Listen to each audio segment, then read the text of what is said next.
Bienvenidos al Museo Arqueológico Nacional. Disculpas por el cambio de sala, pero bueno, nos alegra que sea así porque significa que la conferencia tiene muy buena acogida. La conferencia, que pertenece al ciclo que el Museo Arqueológico Nacional dedica a la arqueología española en el exterior, ¿no? A los trabajos que hacen nuestros arqueólogos en el extranjero. Y esta tarde tenemos la suerte de contar con la doctora Rocío Darriba, de la Universidad de Barcelona, que va a presentar sus trabajos en la conferencia con el título Estudio arqueológico del yacimiento de Sela, en Tafila, Jordania. Rocío Darriba, la doctora Rocío Darriba, se formó en la Universidad Complutense y en la Universidad Autónoma de Madrid, donde realizó su licenciatura y estudios en Historia Antigua, que continuó más tarde en Bélgica, en la Universidad de Gante, donde comenzó una especialización en asiriología. Posteriormente, en la Universidad Julius Maximilian, en Alemania, realizó su tesis doctoral en Antiguo Oriente Próximo, también en temas relacionados con la asiriología, y allí ha sido además profesora ayudante. Ha sido igualmente investigadora Ramón y Cajal en el Departamento de Prehistoria, Historia Antigua y Arqueología de la Universidad de Barcelona, donde es actualmente profesora titular. Y ha participado y participa en numerosos proyectos de investigación relacionados con su especialidad.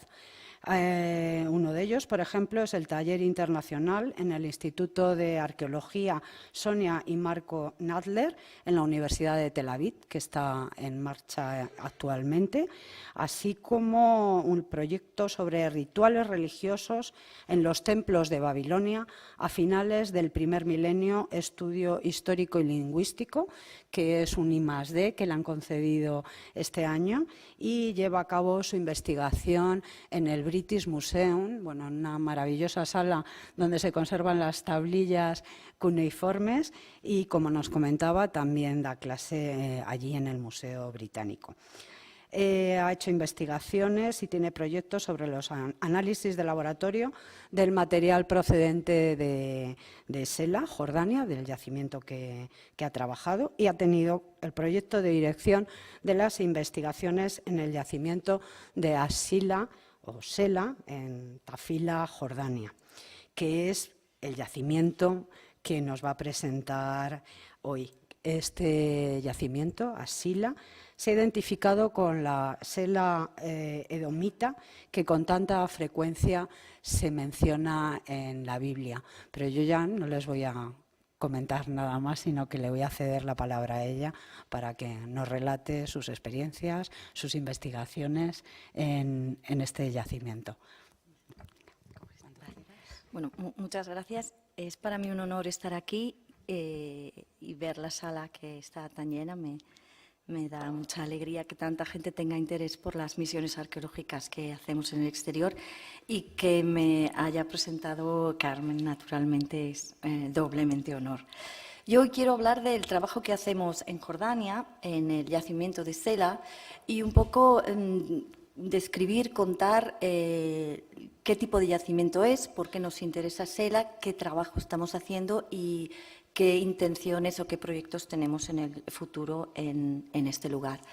Esto que vemos aquí es una de las fotografías, y aparecerá más veces, más representativa de este yacimiento, porque es una estructura que, si no se percibe bien, lo puedo explicar, está labrada o excavada en una arenisca ordovícica, que es la arenisca de Sela, una arenisca muy blanda, y es una estructura posiblemente de la Edad del Hierro, que dentro es hueca, tiene un depósito de agua, y encima tiene como esa especie de corona de piedras, son unos sillares de época mameluca, de época medieval. O sea que aquí hay más de 1000 años ¿se ve bien? Sí. Vale. Más de 1000 años de historia en esta imagen, ¿no?, en esta estructura. Esto que vemos aquí es el logo que, en colaboración con Ramón Álvarez, que es el dibujante de mi departamento en Barcelona, es un dibujante arqueológico estupendo. Yo le pedí que me ayudara a crear un logo sobre el yacimiento de Sela. Y aquí lo que vemos es la figura del rey Nabónido de Babilonia, luego veremos qué hace aquí Nabónido, que tiene en la mano un paletín, es la herramienta, una de las herramientas más importantes del arqueólogo, y un jalón, que también es un instrumento de medición topográfica. Abajo están todas las instituciones que de una manera u otra hacen posible el proyecto, con dinero, que es algo muy necesario para todos los arqueólogos, y también con apoyos de tipo institucional, por ejemplo, la Fundación Catalana de Investigación y Estudios Avanzados, ICREA, la Universidad de Barcelona, que es donde yo trabajo, el Instituto de Investigación del Agua de la Universidad de Barcelona, luego veremos por qué es tan importante el agua en relación con este proyecto, el Ministerio de Educación, Cultura y Deporte, por las ayudas a proyectos arqueológicos en el exterior, el Departamento de Antigüedades del Reino Hachemita de Jordania, que es el que nos otorga los permisos y con el que colaboramos allí, la Embajada de España en Jordania y la Fundación Palarc, que también nos apoya económicamente en el desarrollo del proyecto. Yo quiero estructurar esta charla en unos 6 puntos para que tengamos más o menos claro de qué se trata este yacimiento y qué tipo de trabajo estamos realizando. Primero vamos a empezar viendo qué es Sela y dónde está exactamente, por qué elegimos Sela, cuál era la idea que teníamos detrás, el descubrimiento del lugar y los trabajos anteriores, porque como ha comentado Carmen, Sela aparece en la Biblia, aparece con bastante frecuencia en Crónicas y en Reyes, porque Sela era uno de los lugares más representativos de los famosos edomitas bíblicos, ¿no? Es decir, que el yacimiento o el lugar de Sela nunca desapareció por completo en la memoria histórica, siempre estuvo de alguna forma allí. Los trabajos anteriores que se hicieron en Sela, los que hemos hecho nosotros, los trabajos que tenemos en mente para el futuro y la importancia de Sela en el estudio, también en el contexto de la región en la que está, porque al fin y al cabo estamos investigando un yacimiento en un lugar determinado y buena parte de los resultados del trabajo tienen que beneficiar a la comunidad local en la que se encuentra este lugar, que ya veremos que es espectacular. Sela se encuentra, como vemos aquí, está en Jordania, en el sur de Jordania, a unos 50 kilómetros al norte de Petra. Aquí está Petra. Y muy cerca de esta vía que vemos aquí, que es lo que se llama la Vía Real.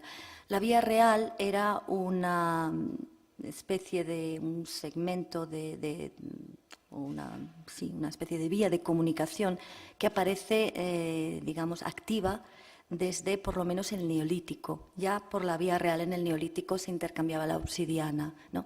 Es uno de los lugares, o sea, una de las ejes de vertebración de comercio y de intercambio de productos más importantes del Próximo Oriente. Y es un segmento de la llamada Vía del Incienso, que como la Vía de la Seda no existieron, sino que son unas construcciones historiográficas europeas del siglo XIX, la época en la que Europa era o se consideraba el centro del mundo. Entonces, de alguna forma, quería inventarse un pasado para justificar que Europa siempre fue este centro del mundo. Y, digamos, se construyó en la historiografía, en la historia de la investigación, la Vía de la Seda y la Vía del Incienso, que realmente nunca existieron como tales, como vías. O sea, nunca nadie controló todo el trazado, todo el recorrido de estas vías, ni estaban construidas para llevar y distribuir los productos hacia Roma en el caso de la Vía del Incienso o la Europa medieval en el caso de la Vía de la Seda, ¿no? Sino que es una serie de segmentos de vías de comunicación que pasan por diferentes territorios, donde viven diferentes personas y que tienen diferentes realidades geográficas, económicas, climáticas, etc. Entonces, merece la pena estudiar estos diferentes segmentos. pero pensar en la vía del incienso o de la vía de la seda como un continuo, es como me comentaba un colega de París que hace economía egipcia, ¿no? Dice, es como si cogiéramos arbitrariamente los trozos de las autopistas que unen Lisboa con Moscú y habláramos de la vía del fado o de la ruta del caviar, pues no tendría ningún sentido. Y esto es algo así. Lo digo porque el trabajo de Sela es importante en el contexto de esta comunicación, pero es un segmento de esta llamada ruta del incienso que podemos hablar de ella, pero entre comillas, porque ya digo, no existió en realidad, ¿no? En cualquier caso, Sela es un lugar estratégicamente muy importante y por eso nos interesa excavar allí. Este es el yacimiento de Sela, está a unos, yo diría que unos 50 kilómetros al sur del Mar Muerto. Está en la zona ya de las montañas, muy cerca de Tafile, que es una ciudad, un gobernador en el sur de Jordania, y en una zona cercana a la reserva de Dana. Es un paisaje muy espectacular, de montañas, terriblemente seco, pero no es desértico. Cuando llueve torrencialmente, los wadis se llenan y puede haber, con las lluvias anuales, suficiente agua si se almacena bien y se gestiona bien, puede haber agua para todo el año. ¿Cuál es el potencial del estudio en Sela y por qué estamos allí? Primero de todo, ahora contaré por qué, el relieve de Nabónido. Nabónido era el rey de Babilonia a mediados del siglo VI y yo siempre me he dedicado a estudiar las inscripciones reales de los reyes neobabilónicos. Trabajé muchos años en Líbano en estas inscripciones y me quedaba la de Nabónido en Jordania, porque las de Arabia Saudita ya están siendo estudiadas por unos colegas del Instituto Arqueológico Alemán en Berlín. Entonces me interesaba la inscripción de Sela, me interesaba estudiar la zona en el contexto de la pugna de los imperios neobabilónicos, la ruta de las caravanas, esta llamada ruta del incienso, y luego también conocer más sobre el altiplano de Edom en la Edad del Hierro, la organización social, la organización económica y la gestión del agua en esta zona, que ya veremos es muy importante. Estas son unas fotografías del yacimiento de Sela y aquí más o menos a esta altura está la inscripción. Naturalmente es una inscripción a la que no se puede acceder ni siquiera escalando. Lo hemos intentado desde abajo y desde arriba.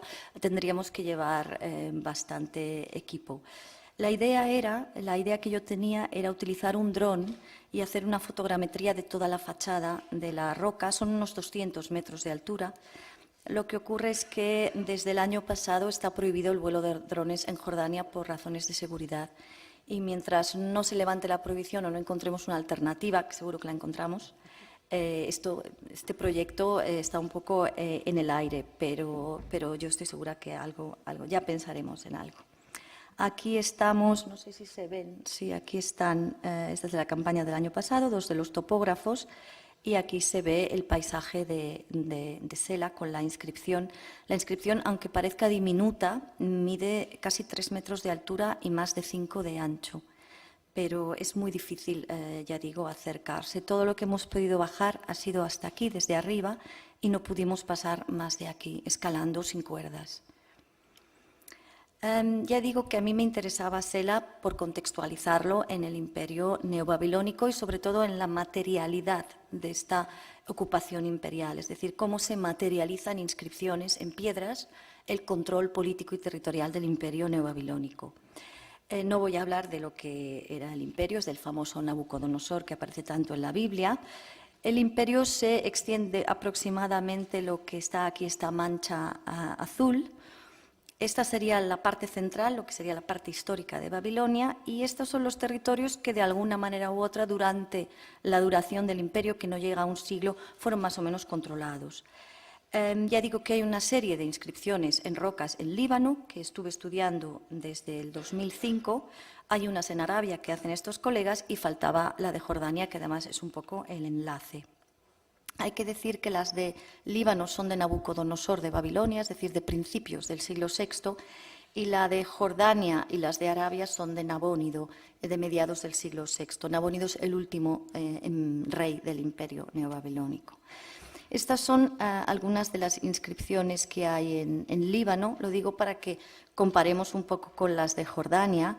Algunas están bastante accesibles, como vemos aquí, otras se puede llegar directamente, otras están más altas, se pueden acceder con andamios de algún tipo, pero encontrarme con algo a 130 metros de altura no me había pasado nunca. Lo normal, lo que yo suelo hacer con estas inscripciones es leerlas. Me paso muchas horas, diferentes momentos del año, jugando con la luz, haciendo fotografías, porque la fotogrametría es muy costosa y a fin de cuentas las fotografías sí que las puedo hacer yo, las puedo manipular yo también en casa y a partir de ahí reconstruyo los textos. Esta en concreto es de la inscripción de Brisa, que está en el norte del Líbano. Esta inscripción tiene casi 2000 líneas. Estuve muchos años trabajándola, pero al final sí que se publicó. Y la idea es hacer un poco lo mismo con la de Nabónido. Estas son ejemplos de las de Arabia, en Taima, y esta de abajo en Fatk, que fue descubierta hace unos 3 o 4 años por un médico francés que estaba viajando por la Hijaz, por Arabia, por la zona de Asir, y se la encontró por casualidad. Llevaba ahí más de 2000 años, pero nadie se había dado cuenta. Esta es, no sé si se ve muy bien, la de Sela en Jordania. Aquí tenemos al rey Nabónido, arriba están los símbolos astrales y aquí están los restos del texto, que no se ve muy bien, pero aquí sí podemos ver las líneas del interlineado entre las líneas escritas. La importancia que tiene Sela, que no tienen las otras, quizás con la excepción de Fatk, es que está en un contexto arqueológico, está en un yacimiento. Las de Jordania están en lo que se llama el medio de ninguna parte, pero esta sí que tiene un yacimiento al lado. Entonces sería muy interesante ver si podemos trabajar los niveles contemporáneos a la inscripción para saber, bueno, qué pasó en este yacimiento en la época en la que se hizo la inscripción. Porque el rey Nabónido, en su ruta hacia Arabia, pasó por Edom, pasó por Sela, y él mismo en sus inscripciones dice que pasó por Sela, conquistó Sela y venció a las poblaciones locales. O sea que posiblemente esta inscripción fuese realizada cuando conquistó, anexionó el territorio, una forma de poner su sello de propiedad, diciendo, bueno, esto ya es mi territorio, ¿no? Sela fue descubierto a principios del siglo por este señor que vemos aquí abajo, que se llamaba Friedrich Pik Pasha, que es además el fundador de la Legión Árabe, la famosa Legión Árabe. Pues este señor fue el que la fundó, pero Pik Pasha era un militar. Como vio que el yacimiento tenía interés, se lo comunicó a Nelson Gluck, que es uno de los arqueólogos clásicos de los estudios de Jordania. Nelson Gluck visitó Sela y le encontró una copia en pobretón de la famosa Petra y no le dio demasiada importancia y lo vio como si fuera un sitio nabateo. Posteriormente ha ido mucha gente a Sela, gente muy entendida en yacimientos de la Edad del Bronce y la Edad del Hierro en Jordania, y han visto que aquí hay mucho material de superficie del hierro. Quizás hay también ocupación nabatea, pero es sobre todo una ocupación, parece ser más de la época del hierro. También hay ocupación medieval. Ahora vamos a ver un poco cuáles han sido los trabajos que hemos hecho nosotros y con unas fotografías un poco describiendo el lugar. Nosotros realizamos una georreferenciación del yacimiento, es decir, con una estación total. En el año 2015 nos acercamos por primera vez a Sela, esperando un yacimiento de unas 4 o 5 hectáreas, que es lo que en las publicaciones que yo había leído sobre las visitas realizadas se había descrito, unos 5 hectáreas. Comenzamos con la estación total y llegamos a 43 hectáreas. Es un yacimiento muy grande, muy extenso. Hicimos una prospección en superficie, recorrer el yacimiento, aunque sea pasear prospectando alrededor de todo lo que sería la circunferencia, ¿no?, el perímetro del yacimiento, se tardan unas 3 horas y media. Es un sitio muy grande, porque además la orografía es bastante complicada. Es el típico yacimiento que se ven cosas que parece que están ahí, pero 20 minutos después sigues caminando hasta llegar a la estructura, ¿no? Hicimos una revisión bibliográfica de lo que se había escrito hasta entonces sobre Sela, apenas se había trabajado, unas pequeñas catas aquí y allá, pero nada significativo. Revisamos el material publicado El año 2016 comenzamos con una excavación en la zona de la entrada principal del yacimiento, la zona que nos parecía que tenía más chicha, ¿no? Y luego nos encontramos, y esto fue una auténtica sorpresa, ya en el 2015 nos encontramos una gran cantidad de estructuras relacionadas con la gestión del agua. Hay canales, hay piscinas, hay depósitos de almacenamiento de agua. Y comenzamos una catalogación sistemática, todo lo sistemática que puede ser en un yacimiento tan grande, pero ahora tenemos más de 100 estructuras en estas 43 hectáreas. Tenemos desde cisternas, algunas están colmatadas, pero las que no lo están podrían tener incluso algunas hasta 6, 7, 8 metros de profundidad y quizás unos 3 de diámetro. Allí cabría muchísima agua, ¿no? Hemos visto canales, hemos visto filtros de sedimentación a la entrada de las cisternas. Es realmente notable la cantidad de estructuras relacionadas con el agua que hay en Sela. Otra cosa que hacemos, que bueno, hace todo el mundo que excava en Jordania, es participar o contribuir a la base de datos MEGA, que es un proyecto que lo que quiere es cartografiar todo el reino hachemita, con la finalidad no solo de tener constancia de la realidad arqueológica de Jordania, sino también a la hora de proyectos de tipo obras públicas, construcciones de carreteras en las ciudades, cualquier tipo de intervención, se sepa muy bien dónde se puede realizar, dónde no y dónde es preciso hacer alguna excavación de urgencia, ¿no? Esto que vemos aquí es una especie de croquis del yacimiento de Sela y que, ya digo, era tan grande que lo tuvimos que dividir de forma más o menos un poco arbitraria quizás en todas estas zonas, empezando por esta zona A de aquí, que es donde dejamos el coche. Nosotros dejamos aquí los coches, tomamos todo el material que necesitemos, incluida el agua, y comenzamos a caminar. 45 minutos después estamos a 200 metros de altura sobre la montaña. Y esto lo tenemos que hacer todos los días para subir y para bajar, con el agua, con la estación total, con todo el material. Los picos, las palas los dejábamos arriba, pero el resto lo subíamos y bajábamos. O sea que es un trabajo también físicamente bastante complicado, ¿no? Y aquí pudimos ver, esta zona de aquí es la zona del Wadi y una diferencia también de altura de unos 200 metros entre lo que es el Wadi y la parte superior. Y a partir del material en superficie que veíamos y las estructuras, hemos podido identificar, ya digo, estas zonas. Las zonas más interesantes desde el punto de vista de concentración de hallazgos y también por la cronología son estas cercanas a esta alargada de aquí, que es la D, que es la escalera. Hay una escalera con unos 190 escalones labrados en la roca, posiblemente de la Edad del Hierro, quizás también con añadidos posteriores. Y digamos, esta es la zona más interesante. Y más o menos en la ladera de lo que sería la zona F está la inscripción de Nabónido. Esta es, ahora vamos a ver simplemente fotografías del yacimiento, que es bastante espectacular. Estos son los coches. Afortunadamente ahora ya hay una carretera asfaltada, o sea que hace 2 años no la había. Ahora se podría ir con un coche normal, pero bueno, bajamos con los todoterrenos, los dejamos aquí y ya nos ponemos a andar y subimos.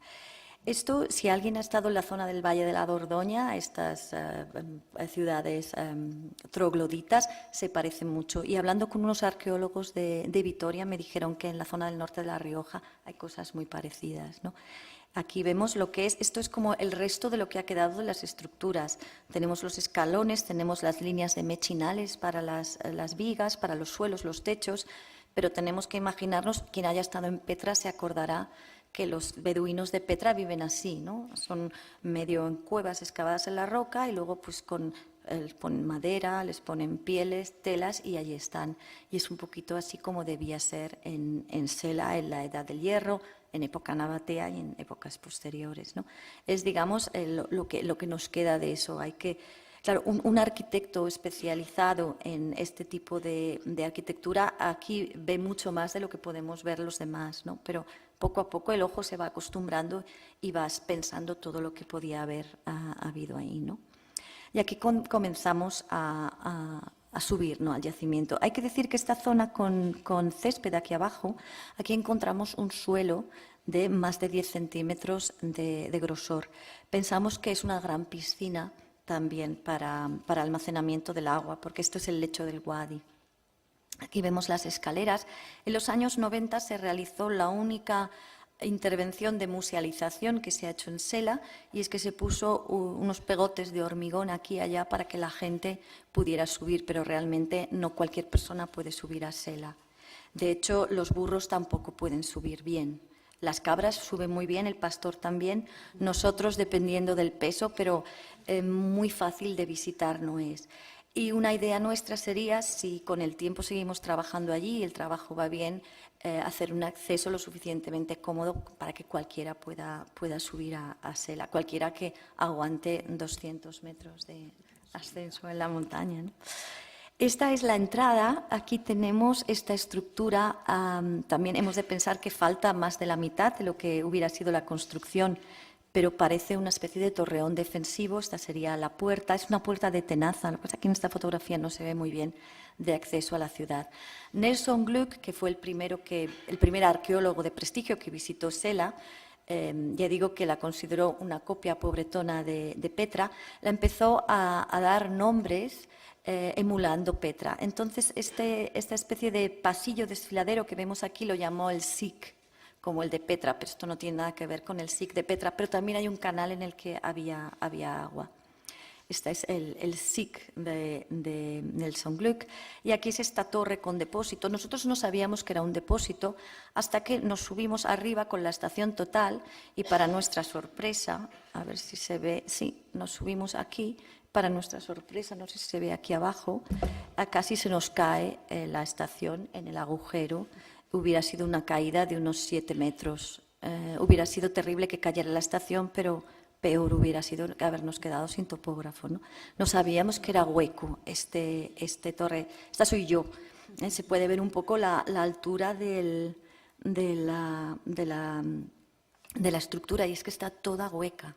Aquí naturalmente tendría que haber un sistema con poleas para recoger el agua, etcétera, pero esto estaba todo lleno de agua.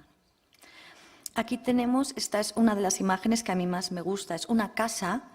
En la fotografía no se ve, pero tiene restos de pintura de colores en las paredes, y aquí vemos un canal que llega hacia la casa. Aquí está el depósito y aquí hay un filtro de sedimentación para purificar el agua y que entre en el depósito liberada de la arena, ¿no?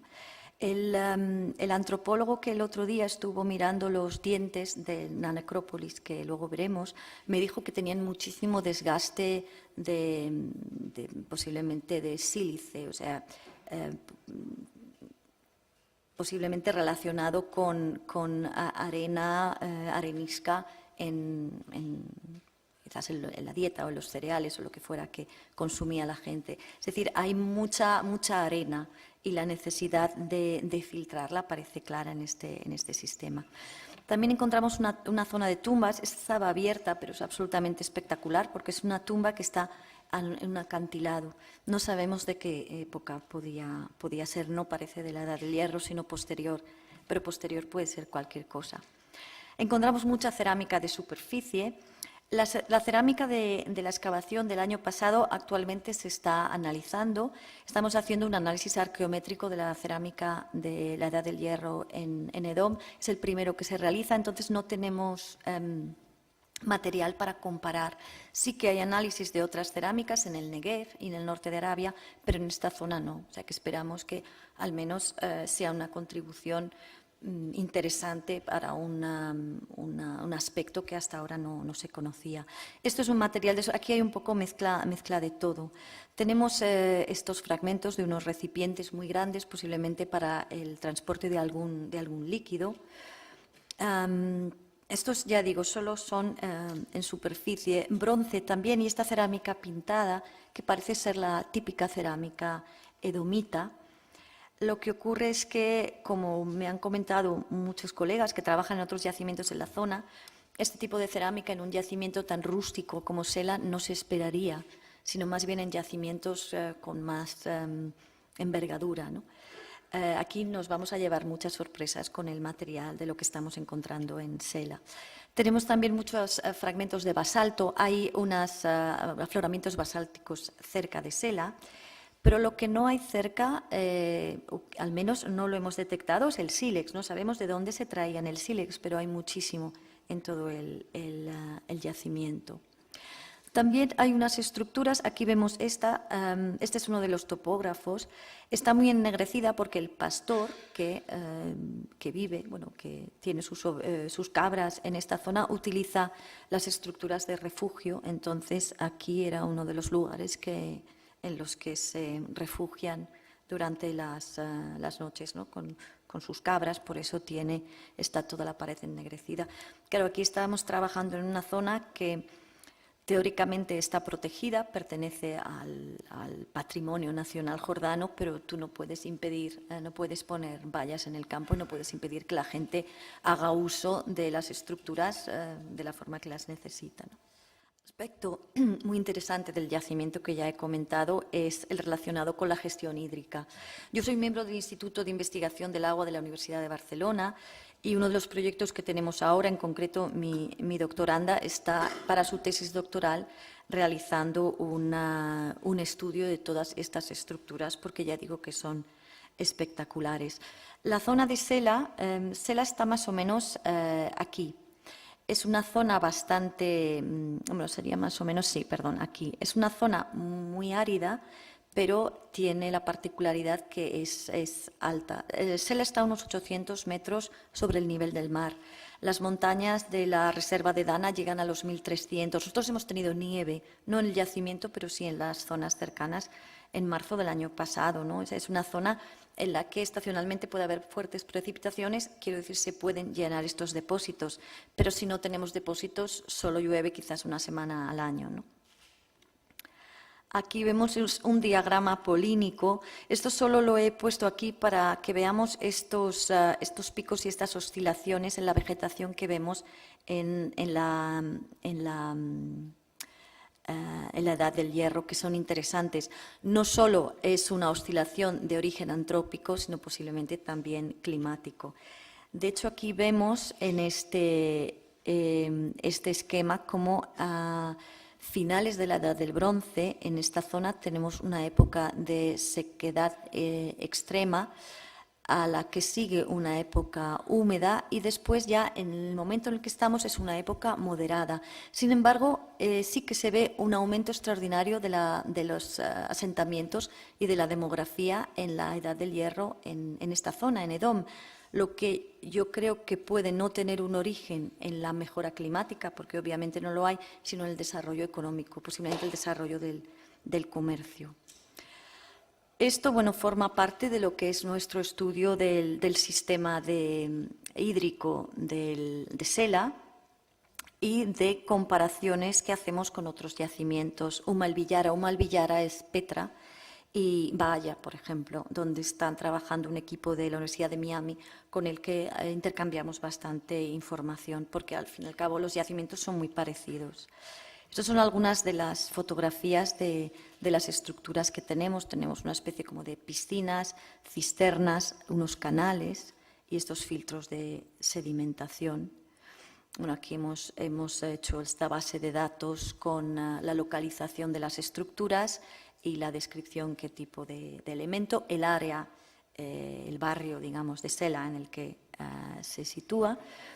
Esta es la fotografía de uno de los depósitos con varios canales que vemos aquí cubiertos por unas losas que conducen el agua hacia el mismo. Aquí vemos otro. Los depósitos son morfológicamente muy diferentes.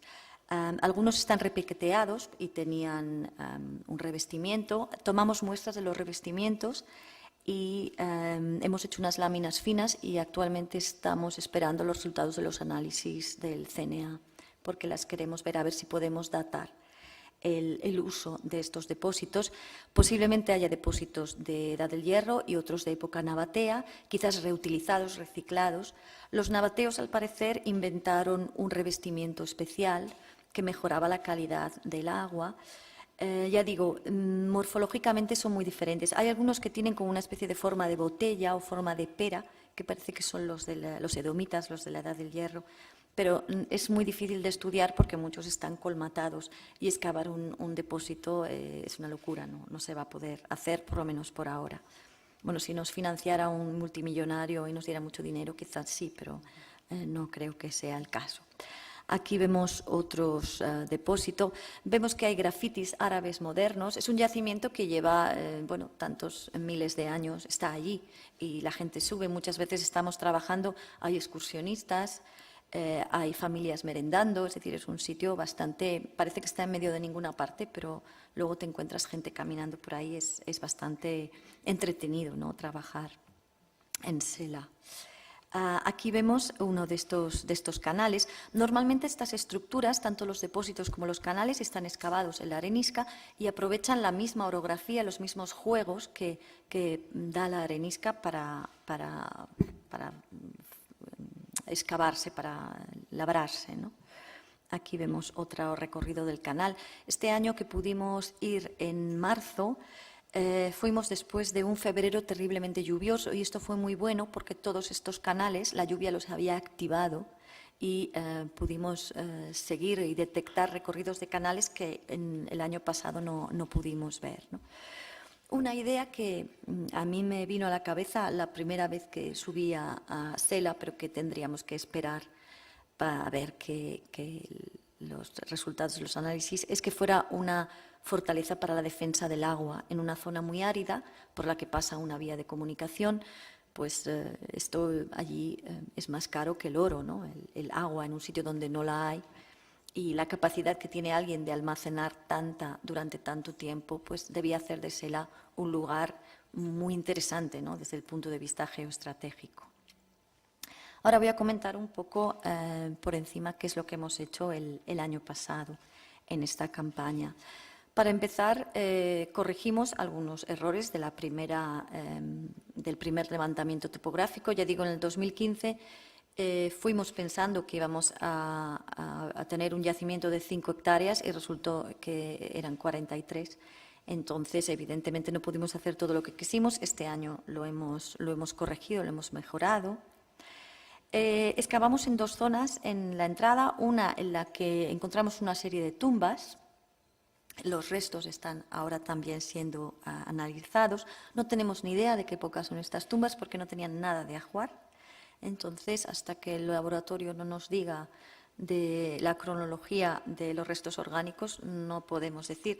Yo creo no se parecen a las tumbas de la Edad del Hierro, pero no sabemos. No ha aparecido ningún fragmento cerámico, absolutamente nada, en ninguna de estas tumbas. Los restos no nos los pudimos traer, pero sí fueron parcialmente analizados allí y algunos de los fragmentos sí que pudimos traerlos para análisis a la Universidad de Barcelona. También excavamos un lugar en el que encontramos una casa con unas techumbres de madera que están también ahora en análisis, y aquí sí que encontramos mucha cerámica de esta de la Edad del Hierro. Y aunque estamos esperando los resultados de los análisis, pero posiblemente tiene que ser, bueno, si la cerámica es de esta época, es muy probable que estemos ante una estructura que es más o menos contemporánea con la inscripción de Nabónido. También encontramos un fragmento de una cerámica que parece fenicia. O sea, aquí había. Y luego también mucha cerámica que no parece de la zona, quizás por el hecho de ser un lugar tan cerca de una vía de comunicación podamos esperar cerámica de lugares lejanos, ¿no? Aquí es un momento de la excavación de la casa. Encontramos, este es el resto de las improntas vegetales, los goznes de las puertas. ¿Y qué estamos haciendo actualmente en Sela? Bueno, un estudio de la fauna que ha hecho un compañero del IPES de Tarragona.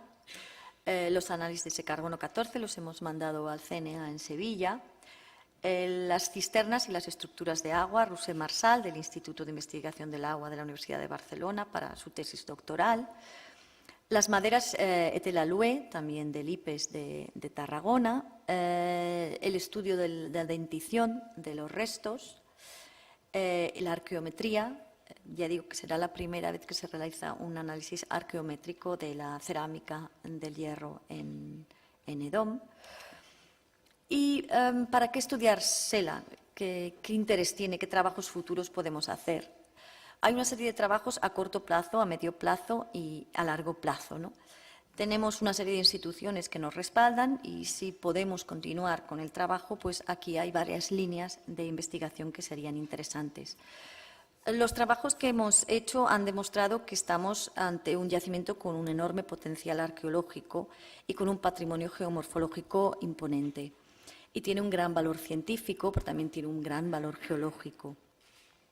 Sería interesante profundizar en este estudio de la organización espacial y la gestión de los recursos hídricos para ver o poner de manifiesto la extensa y sofisticada red ideada para el aprovechamiento de la única fuente de agua que había en el yacimiento, que era la lluvia. El yacimiento es único para estudiar la cultura del agua en la meseta de Dom durante el primer milenio antes de nuestra era. La contextualización del relieve de Nabónido arrojaría luz sobre la única evidencia firme que tenemos de la presencia neobabilónica en la Transjordania, en este contexto de imperios, de comercio, de rutas, etc. Sería interesante también mejorar nuestros conocimientos de los procesos sociales y económicos ocurridos durante el primer milenio en esta zona. Es una zona bastante desconocida. De hecho, hay una serie de paradigmas para intentar entender qué tipo de estructura política y qué tipo de organización social había aquí, porque en Edom no había escritura. Entonces, ellos mismos no nos cuentan qué son.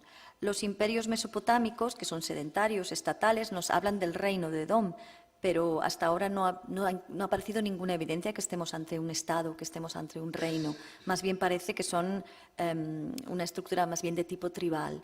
Se ha pasado de un paradigma de origen bíblico, de reinos, un poco en imagen o copia de lo que serían los reinos de Mesopotamia, a hablar de un paradigma de organización tribal, pero tampoco lo sabemos muy bien. Y luego, finalmente, sería interesante una musealización del yacimiento, cooperando con la comunidad local. Los monumentos podrían ser explotados con fines culturales y educativos, naturalmente con gestión local, y convertirse en un punto de referencia clave en la zona sur de Jordania, porque está de camino a Petra, está muy cerca de la reserva de Dana, está cerca del castillo de Shobak, del castillo de Karak. Es decir, hay bastantes lugares interesantes donde se podría incluir en rutas de visita turística, ¿no? Y bueno, esto es todo. Muchas gracias por su atención.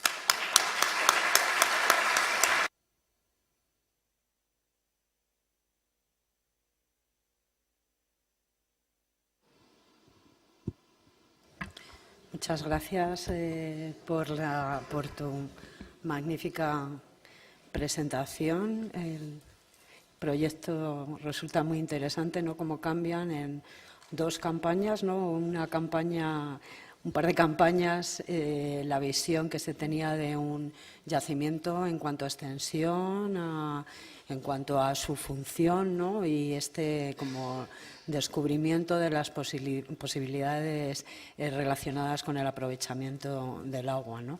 Y bueno, también nos has explicado las perspectivas de futuro y que son igualmente interesantes, ¿no? Ahora pues abrimos un turno de preguntas. Si tienen alguna duda, alguna cuestión que plantear. Sí.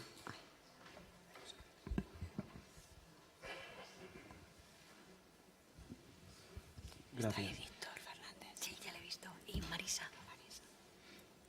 Yo quería preguntarle si todo lo que se ha visto en el yacimiento arqueológico son arquitecturas excavadas, porque no se ha visto ninguna arquitectura de aporte de material, sino todo, incluso la torre esa que parecía una piedra y después tenía un agujero dentro, ¿no?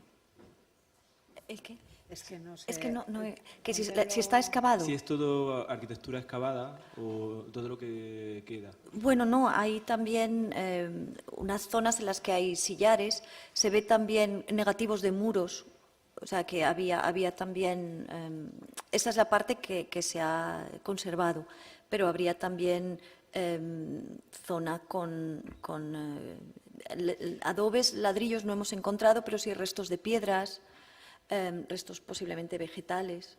¿Y la torre esa que Sí, se veía era una sí. roca o realmente...? Sí, sí, es una roca de arenisca Vaciada. que la han vaciado. Sí, sí. De hecho, se piensa que en la época del hierro había digamos, excavadores de depósitos de agua profesionales que iban de un yacimiento a otro realizando este trabajo. No, no es trabajo fácil, aunque la arenisca sea muy, muy blanda, pero claro, vaciar 6 o 7 metros de roca tampoco es tan fácil. Y de hecho, bueno, todo el vaciado se queda ahí, está en el mismo yacimiento. Pero sí, se piensa que había al menos para lo que es la fabricación de depósitos, había unos profesionales que se encargaban de eso. Iban de un lugar a otro, era un oficio, debía ser un oficio bastante especializado y muy específico, ¿no? El excavación de depósitos. Y ha hablado también de recubrimientos de los depósitos. ¿Qué tipo...? Sí, tienen revoco. Tienen revestimiento, calizo.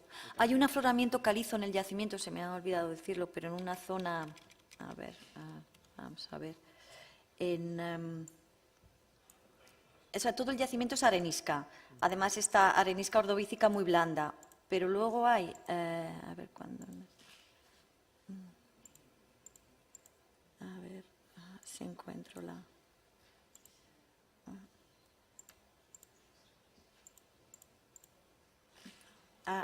Vale, en esta zona de aquí, en esta zona L, aquí encontramos un lugar en el que había una veta de caliza.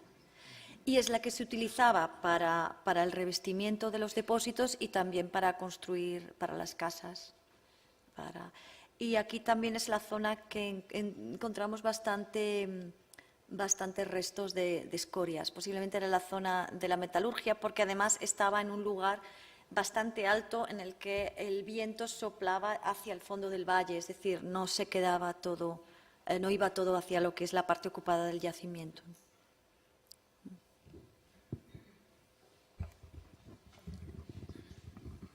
Sí, alguna pregunta por aquí y luego allí.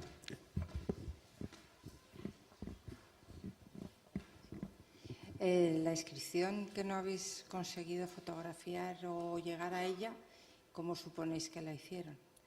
Bueno, esta es muy buena pregunta. Esto es la idea que yo tenía de la fotogrametría con un dron era precisamente eso. Mi impresión es que podríamos encontrar restos de estructuras ligeras, tipo algún andamio de madera que se utilizara ya para acceder desde arriba o desde abajo. Porque la inscripción no es solo fabricarla, yo creo que tendría que haber algún tipo de actividad ritual relacionada con la inscripción, es decir, algún tipo de contacto cercano. Posiblemente se fabricó utilizando una especie de andamio, algún tipo de plataforma, pero también puede haber sido que en el transcurso del tiempo, a ver si vemos una foto, sí, quizás se pudiera decir algún desprendimiento de alguna roca, quizás en esa época era más fácil acceder que ahora. Por eso era esta idea de la fotogrametría, de hacer un escáner, digamos, de toda la fachada con esta máquina fotográfica y poder verla bien, porque mi idea era esa. Aquí tenía que haber restos de... Aquí, por ejemplo, hay una zona que hay mucho derrumbe de piedra. Quizás podía haber sido el acceso trepando más fácil.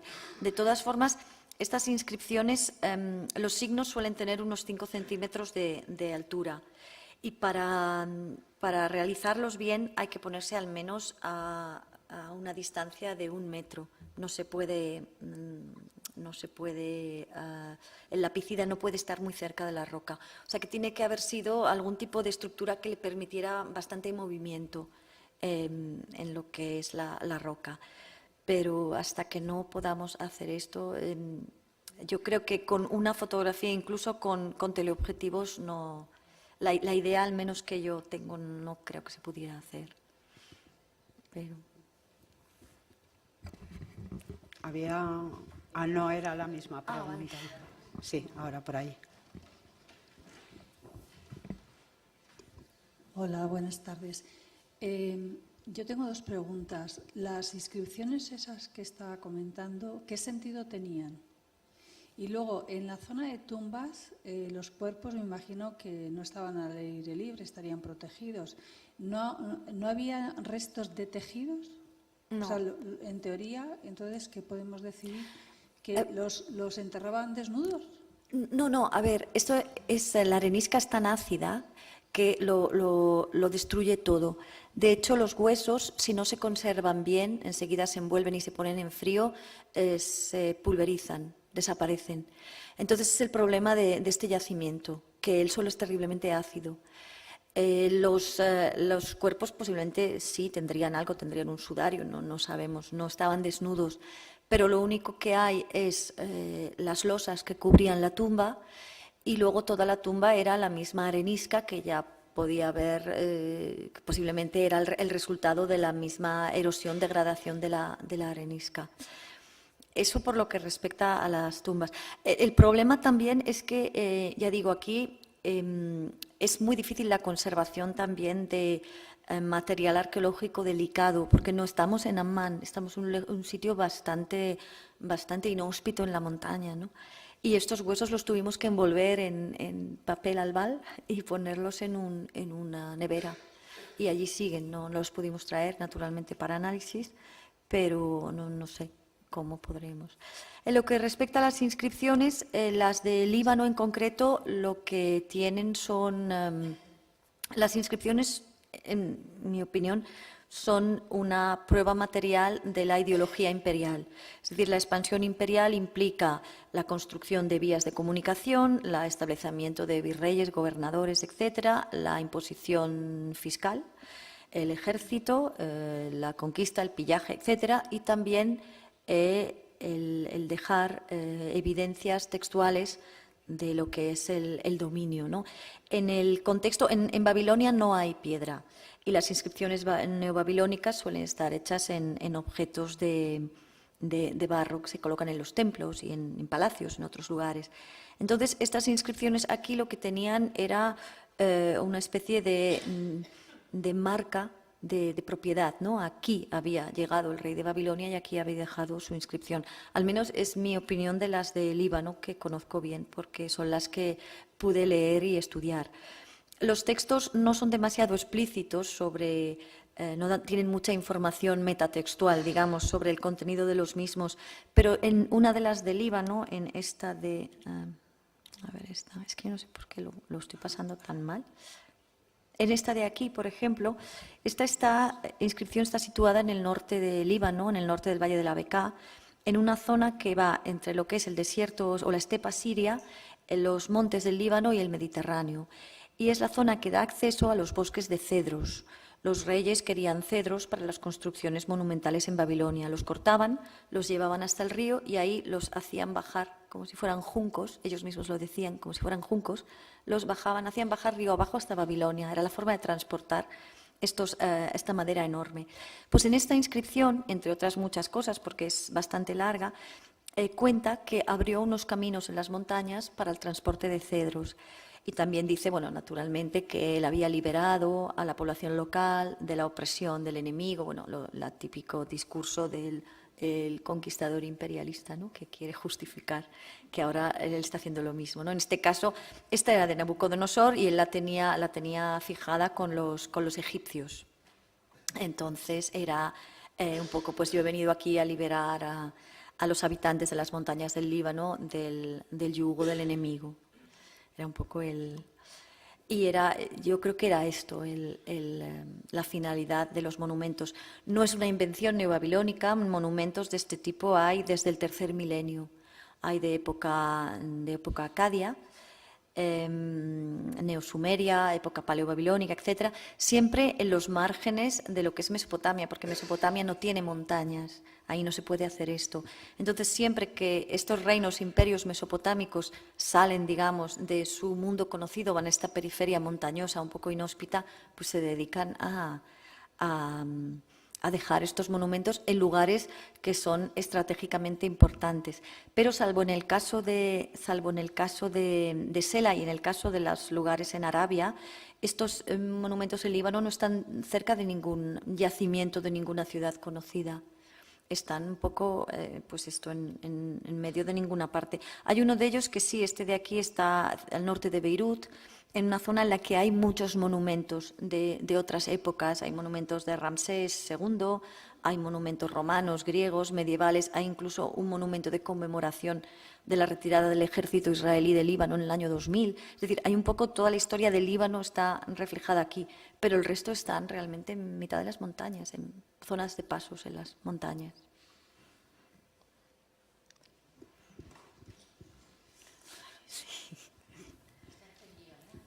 Oye, Rocío, Dime, viendo tu yacimiento, me acuerdo, es que no puedo recordar el nombre de este arqueólogo turco porque es impronunciable, pero tú sabes de quién hablo. El del agua que Es dices. el del sí, agua, sí, exactamente, sí. con todas las inscripciones. Me imagino que te has planteado también, aparte del estudio físico, plantearte el sitio como un lugar liminar, epifánico, la posibilidad de algún tipo de estructura ritual, devocional, como en los sitios de Turquía. Y una segunda preguntita. ¿Has usado fotosatélite a ver si localizáis estructuras? Bueno, hemos utilizado las de Corona, estas que hay de Corona, pero no son mucho mejores que las del Google Earth. No hay mucho de esta zona. Y luego sí, la idea de esta fotogrametría de la fachada, que era de hecho mi idea para este año, no se ha podido hacer por el problema del vuelo de dron. Estamos mirando las alternativas, pero la idea era un poco así, porque además de la inscripción, yo antes cuando estudiaba las de Líbano pensaba, bueno, hacían la inscripción, tardaban lo que tuvieran que tardar y ya está. Pero yo creo que tenía que haber algún tipo de ritual de contacto posterior con la inscripción, incluso en épocas en las que no se sabía ya qué era la inscripción ni quién la había hecho, porque en esta que vemos aquí abajo, en esta de aquí, es un valle que está en el norte del Líbano, que se llama Guadia Saba. Guadia Saba quiere decir el Valle de la Leona, y en una de las inscripciones hay un león. Entonces ha quedado ya en el nombre del lugar la imagen del león de la inscripción, o sea que siempre hubo perdón, relación entre las poblaciones locales y el monumento, ¿no? Iba cambiando con el tiempo, pero sí, eso es la forma, yo creo, que hay que estudiar este tipo de... ¿O un lugar de frontera intertribal? Porque es un lugar de frontera. Sí, es un valle. Lo que pasa es que en Sela es un cul-de-sac. Es un valle que no puedes continuar, acaba allí, ¿no? Entonces no sé muy bien, pero sí que podía ser un lugar de frontera, de cambio entre una realidad y otra, ¿no? Sí, eso sí.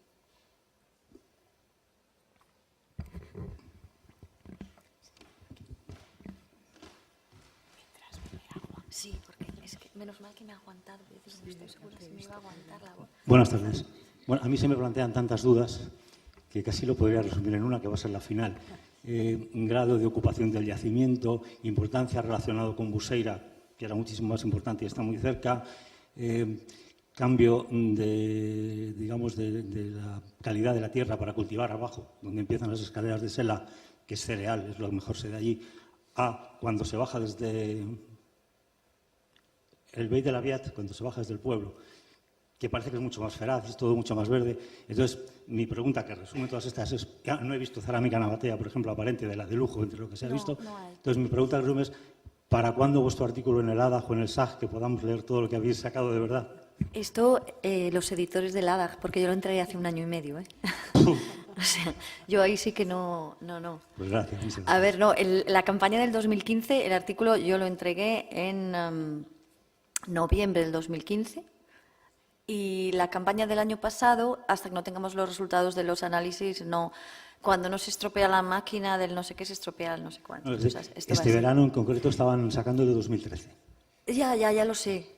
Yo he estado hablando con los que excavan en Buseira, con los de Berkeley, y es lo primero que me dijeron, y luego con Juan Mateves, por lo de la cerámica, Y me dijeron, esta cerámica aparece en Buceira, pero no se esperaría en Sela. Hay que pensar que Sela era una especie de fortín protector de Buceira, porque efectivamente está muy cerca, ¿no?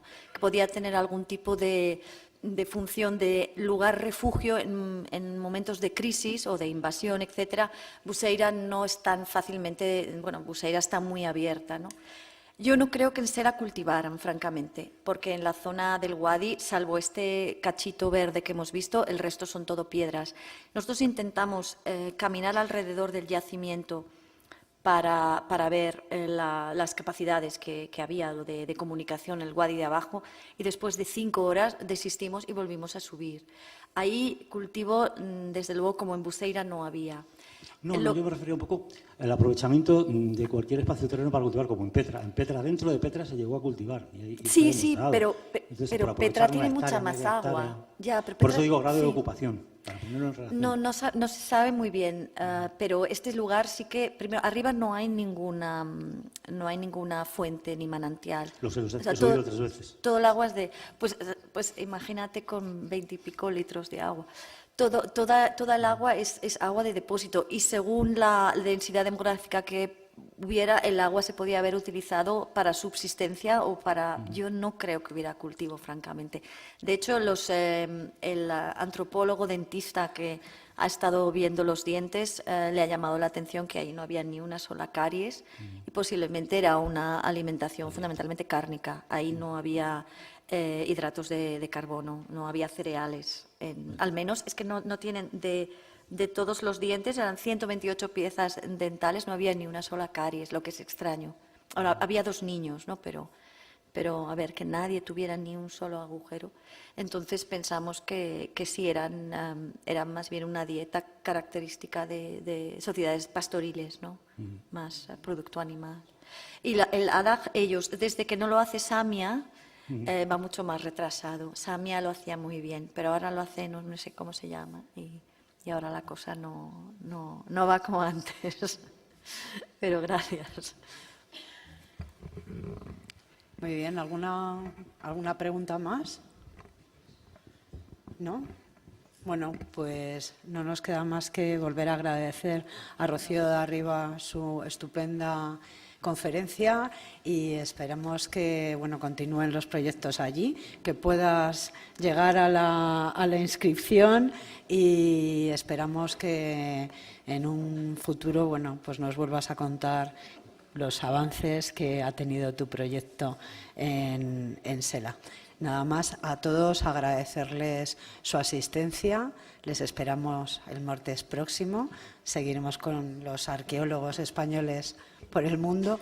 Y por último, pues los alumnos que tienen que pasar para la firma de reconocimiento de créditos, pues pueden hacerlo ahora por aquí. Nada más, muchas gracias a todos.